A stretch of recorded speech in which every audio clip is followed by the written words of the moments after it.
The Beaumont children, 9-year-old Jane, 7-year-old Anna and 4-year-old Grant, were allowed to go to the beach for a quick swim.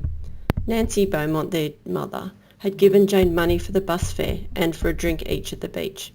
To send 3 small children alone on a bus to the beach is unheard of these days. However, this was the 1960s. Everyone knew each other and watched out for everyone else. There was an innocent feeling of trust and belief in the goodness of others. However, that belief was crushed that very day.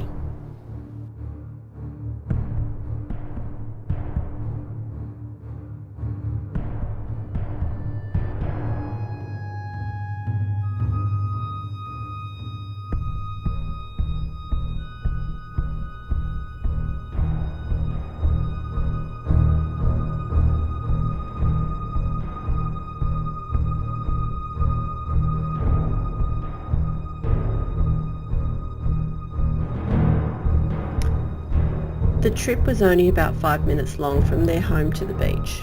Several of the passengers remembered the children, with one woman remembering the clothing that they were wearing and the book Little Woman that Jane was carrying. At the beach, an elderly woman sat on a bench outside the sailing club and remembered watching the children playing under a sprinkler at the nearby reserve. The woman watched the children squealing and playing happily together.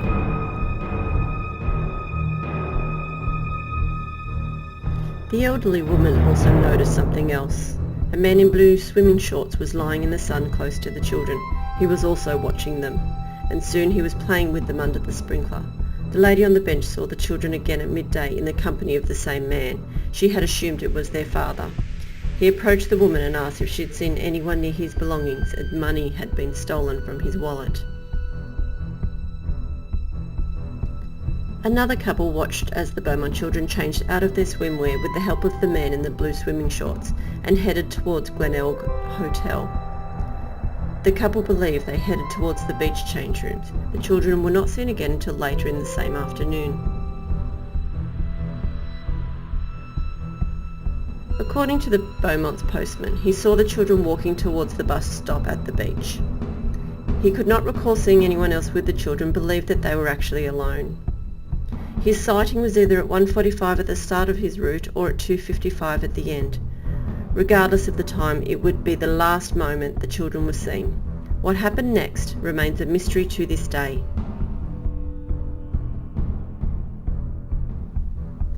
The children had been instructed to be home for lunch at midday. The same bus that they had taken to the beach would have brought them home. At midday, their mother Nancy stood in her front garden as the bus came and went without her children on board. Assuming that Tom had escaped the 3 siblings, she waited for the next bus at 2 p.m. The children were not on that bus either.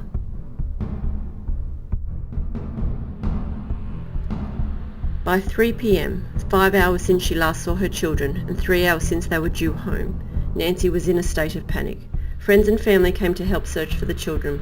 The bus driver who had taken them to the beach was questioned, and he told them they'd definitely got off at the beach. Yet, with each passing day, and not a shred of evidence found, the optimism began to wane. A sketch and description of the mystery man in blue swimming shorts was published across the state in the hope someone may be able to identify him. Police hoped the man was just an innocent person who had befriended the children. However, they assumed he was probably their abductor. Either way, the identity of the man remains a mystery. Over the coming weeks, there were a number of possible sightings of the 3 children, and countless theories, from the plausible to the ludicrous, were examined. 2 months after the disappearance of the Beaumont children, the search was scaled down and then finally halted. The police were no closer to finding the children than they had been on that first frightful day.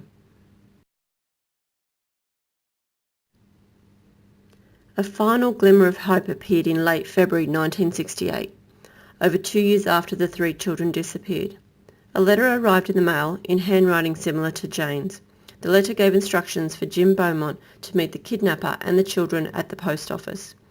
Jim, under police guard, did as instructed. However, no one appeared, and the man left the post office broken-hearted. Another letter arrived, again in writing like Jane's, and claimed the handover had been aborted because of police presence. Nothing else was ever sent, and the letters were believed to be a cruel hoax. Over the ensuing years, possible sightings and leads have been followed up, all without success. The mystery of what happened to Jane, Anna and Grant at the beach in Adelaide endures.